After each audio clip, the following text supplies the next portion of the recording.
messieurs, bienvenue à Métro News. Voici les principaux titres qui seront développés aujourd'hui.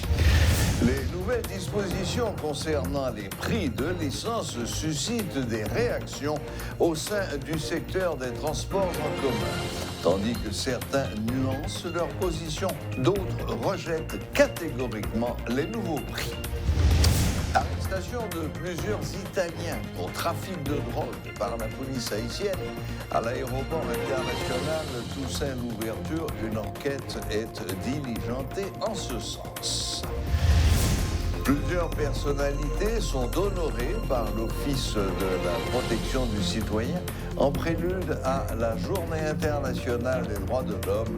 Maître Renan Edouville appelle à un retour à la normale dans le pays lors de la cérémonie ce 8 décembre.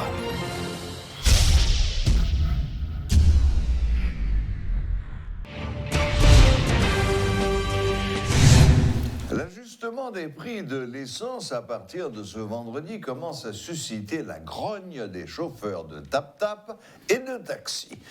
Alors que des membres du secteur du transport en commun estiment que c'est une manœuvre déloyale du gouvernement, d'autres soutiennent catégoriquement que ce n'est pas la meilleure décision à prendre compte tenu des circonstances. Parallèlement, certains croient que l'État doit récupérer le manque à gagner. Suivez ce reportage de Rodolphe Pierre-Louis. Monter gaz, c'est pas ça qui est approprié pour nous. Parce que nous connaissons qu'on a pas gain là, oui. Et c'est ce moun pas gain comme dans main yo. So yo vinn monter là qu'on a yo tant qu'on pas le mettre petit malheureux yo qu'on a là dans gourmet entre yo. Parce qu'auparavant, yo était toujours dans gourmet et puis qu'on a après yo vinn monter gaz à tous deux coups sur nous comme ça là. La nouvelle s'est répandue comme une traînée de poudre. Si de nombreux citoyens de la capitale ne sont parfois pas au courant de certaines décisions prises par le gouvernement, celle de l'ajustement des prix de l'essence a fait l'effet d'une bombe et les retombées ne tarderont pas à se faire sentir dans le transport en commun, poursuit ce chauffeur de taxi-moto. Chauffeur camionnette qu'on a goumé avec un petit monde là, on va regarder. Peut-être un grain d'eau là, petit monde à l'école, les bails, autant dit après dans maman petit monde là, nous-mêmes ça qu'on fait nous mal parfois. Parfois nous on a posé aux questions tout si ces motos étaient qu'on conduit, si tu es tué petit monde là. Cette revue à la hausse des prix du carburant est une décision calculée pour ce conducteur de tap-tap qui ne mâche pas ses mots. C'était prévisible, dit-il, si l'on tient compte de la pénurie qui a duré plus de 5 mois dans le pays. Il y voit une stratégie bien définie. Concernant monter prix gaz là, son bar était déjà programmé depuis des mois. Il était juste chercher faire chauffeur habitué avec les yo prend gaz là, yo confisqué et puis il faut acheter gallon gaz là bien cher, n'importe 400-500 $ pour acheter un gallon gaz. Qu'on y a là en façon pour qu'il faut habituer avec prix pour le monter avec. L'État doit percevoir des taxes et c'est légitime, a-t-il ajouté. Toutefois, il dispose d'autres moyens pour atteindre cet objectif. Pourquoi se concentrer sur le prix de l'essence ? Une question qui reste pendante de l'avis du chauffeur. Par contre, il déplore cet état de fait. Les gens qui quittent, on sait des côtés priorité capables à ramasser comme par exemple la douane.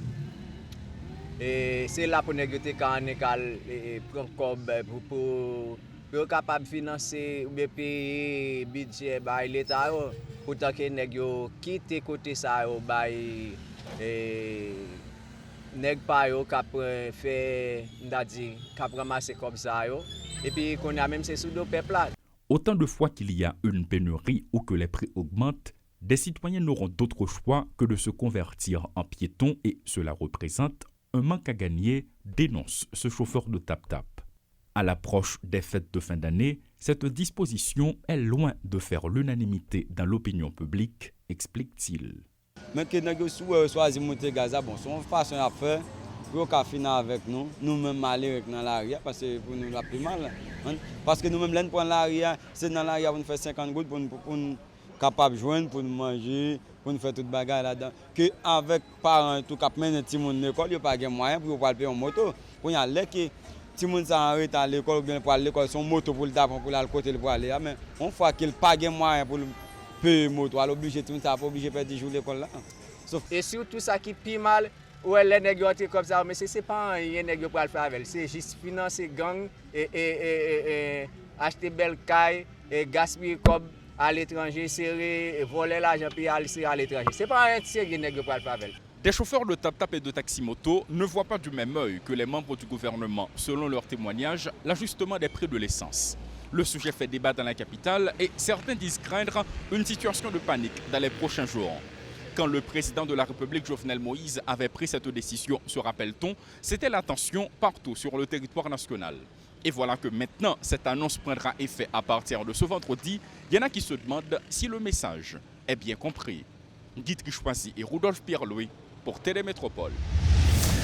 Dossier assassinat du président Jovenel Moïse. 5 mois après cet assassinat, le leader du parti UNIR, Clarence Renoy, s'interroge sur la capacité de la justice haïtienne à faire la lumière sur cette affaire.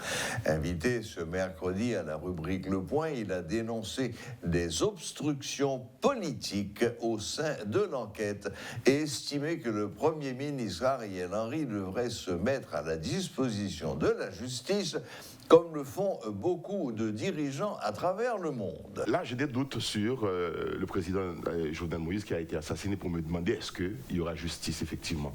Quand on voit que des individus, des inconnus peuvent entrer dans un palais de justice et emporter des caisses de papier qui servaient pour les enquêtes, des pièces à conviction dans des coffres forts. Donc on peut avoir des doutes, on peut se poser des questions toujours. Est-il qu'il faut réclamer justice? Pas uniquement parce qu'il s'agit du président de la République qui a été assassiné, mais parce qu'il s'agit d'un homme. Moi, c'est ma position. Mais aussi parce qu'il y a plein d'autres jeunes qui ont perdu leur vie comme ça, des inconnus parfois, mais des personnes très connues aussi qui ont perdu leur vie parce que tout simplement ce pays a un déni de justice, ce pays refuse d'administrer la justice comme cela se doit pour faire fonctionner une société dans un état de droit. Donc, c'est un travail à faire. Il ne faut pas que la politique se mêle de ça. C'est-à-dire, arrêter des gens, ça ne doit pas être un acte politique d'abord. C'est à la justice d'arrêter sur la base de preuves de quelqu'un qui est en contravention avec la loi, qui a commis un délit ou qui a fait un crime qui est prouvé. Ce n'est pas à la politique d'arrêter, ce n'est pas à la politique non plus de libérer. C'est à la justice de faire ça. Et la nonchalance du Premier ministre face à la justice, ça ne nous dit rien. Oh, écoutez, le Premier ministre est responsable de sa position. Il est en fonction, il est en place. S'il estime qu'il n'a rien à voir avec ce qui a été commis parce qu'il a eu des contacts à ce qui paraît téléphonique avec quelqu'un qui a recherché, qui est suspect, eh bien, il peut toujours se présenter à la justice pour dire qu'il n'est pas responsable. Mais s'il ne le fait pas non plus, c'est aussi sa responsabilité de bouder la justice quelque part. C'est son choix. Vous voyez ce que je veux dire. Mais je crois que toutes les personnes intéressées, entre guillemets, par l'instruction de l'affaire devraient se mettre à la disposition de la justice pour faciliter l'enquête. Parce qu'il s'agit d'un président de la République qui a été assassiné chez lui. Et encore une fois, j'insiste sur le fait qu'il n'y a pas que le président qui a été assassiné. Sous le gouvernement de Jovenel Moïse, il y a plein d'assassinats. Le cas de Maître Montfrier Doval, le bâtonnier, c'est un cas aussi. Il y a des personnes qui intéressent la justice. Et la justice doit faire son travail pour faire venir ces gens pour leurs témoignages qui doivent être importants, qui sont importants pour la suite de l'enquête. Donc je crois qu'il faut y avoir cette collaboration. Il ne faut pas que les gens se contentent de rechercher le pouvoir politique, mais sans la responsabilité qui incombe avec le pouvoir politique.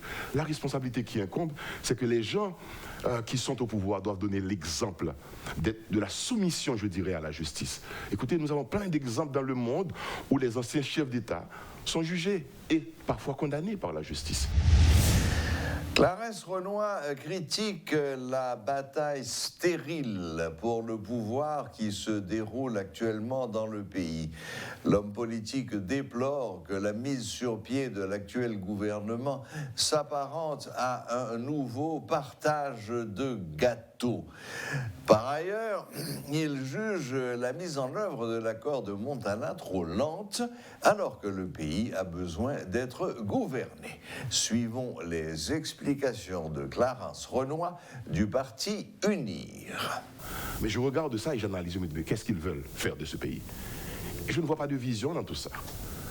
Et je dis indistinctement, si vous prenez chacun des groupes qui essayent d'arriver au Palais national, quelle est leur vision d'Haïti? Quel est leur plan pour ce pays? Que veulent-ils faire des Haïtiens et de la jeunesse et des nouvelles générations qui doivent arriver pour trouver quelque chose de différent? Ce que je vois, c'est une bataille, c'est une course contre la montre pour, autant que je m'y mette, il faut partir, moi je prends la position, sortez, j'arrive, et après, rien. Nous, avec UNIR, on se dit, c'est pourquoi nous avons dit, nous ne signerons aucun des accords. Parce que nous pensons que les accords, ils sont bons, ils ont leur côté fort, leur point fort, mais aussi ils ont des points de faiblesse.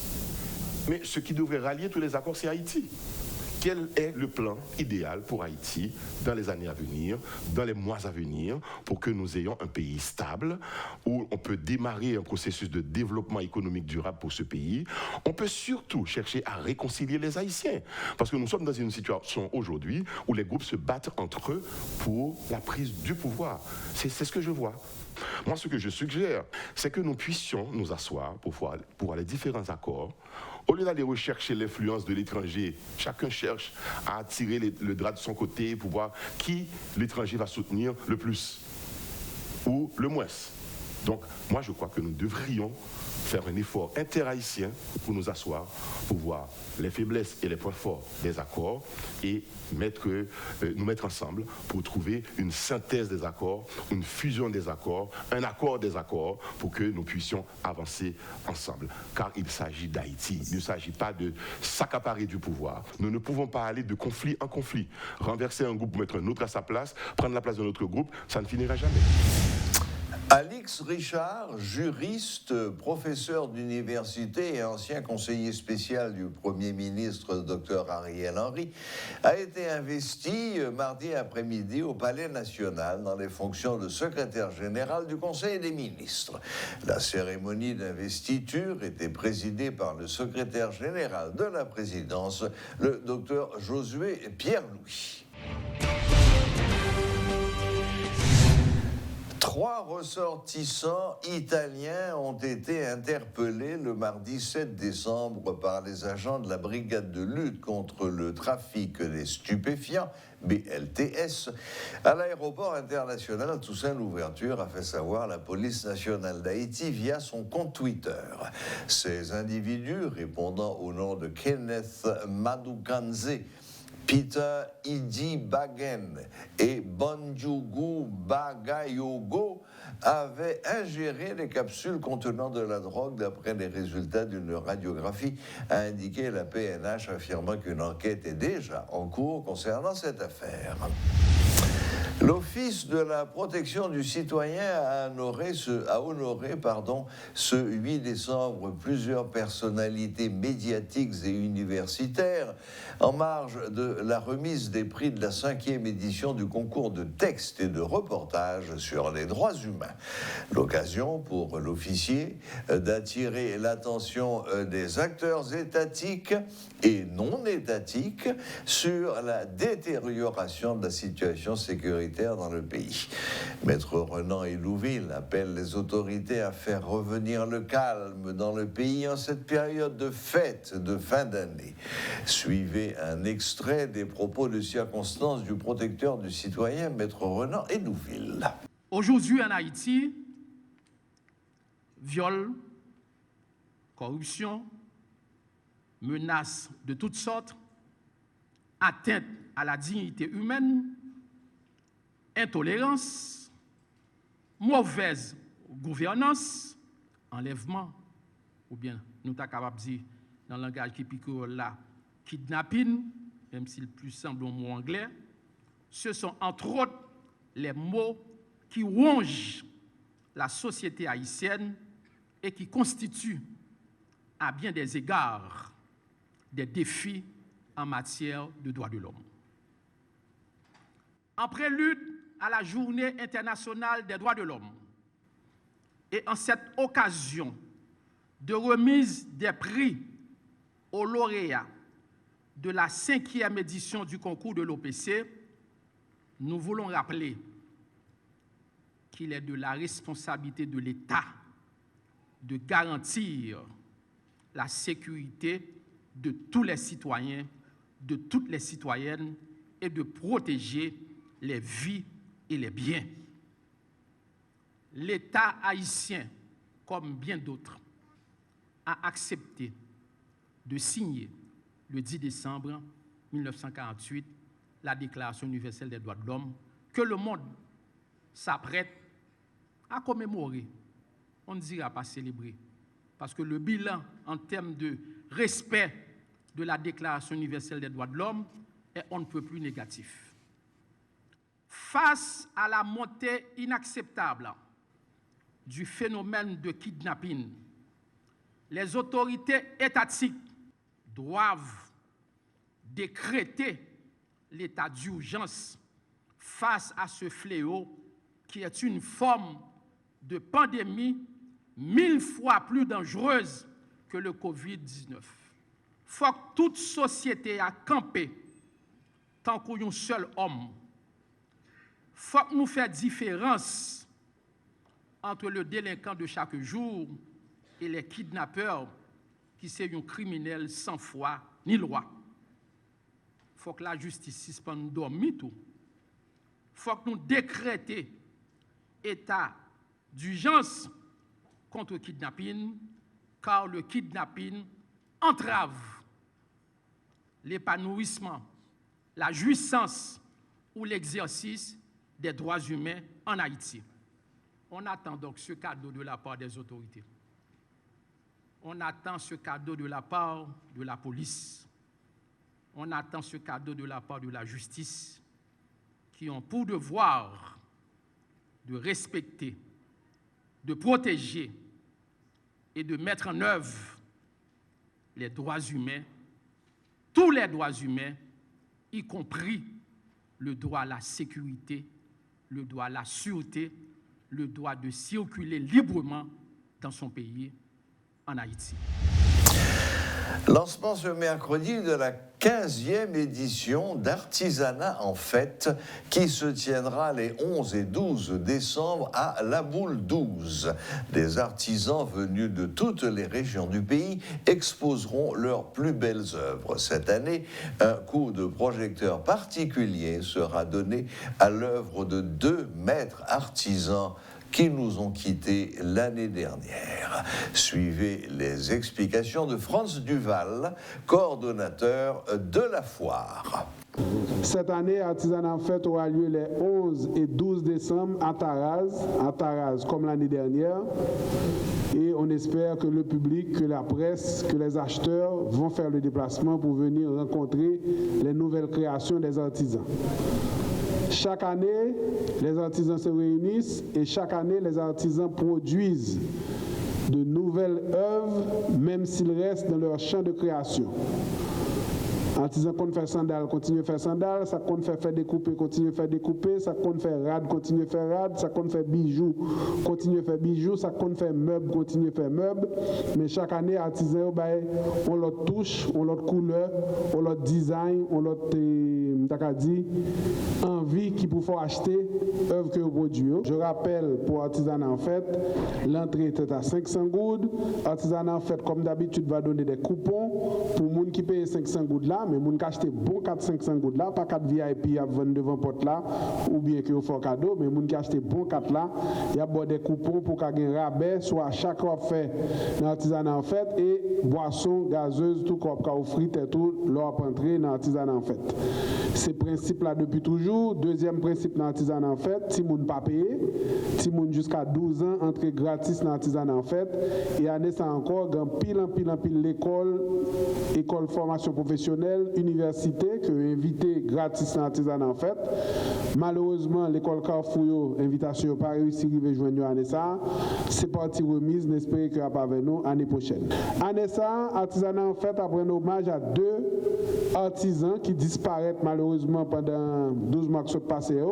C'est M. Ronald Larat, un sculpteur qui était toujours présent dans l'artisanat en fait, qui malheureusement mourit à Nessa, de mort naturelle, et M. Léodas Deland, qui lui-même tout malheureusement mourit parce qu'il était pour une balle, époque massacre d'Elma 32. Nous avons salué mémoire M. Deland qui fait céramique et qui sont artisans tout qui étaient avec nous depuis l'artisanat en fait commencé. Voilà, la boucle est bouclée. Merci de nous rester fidèles et à la prochaine. même heure, même chaîne.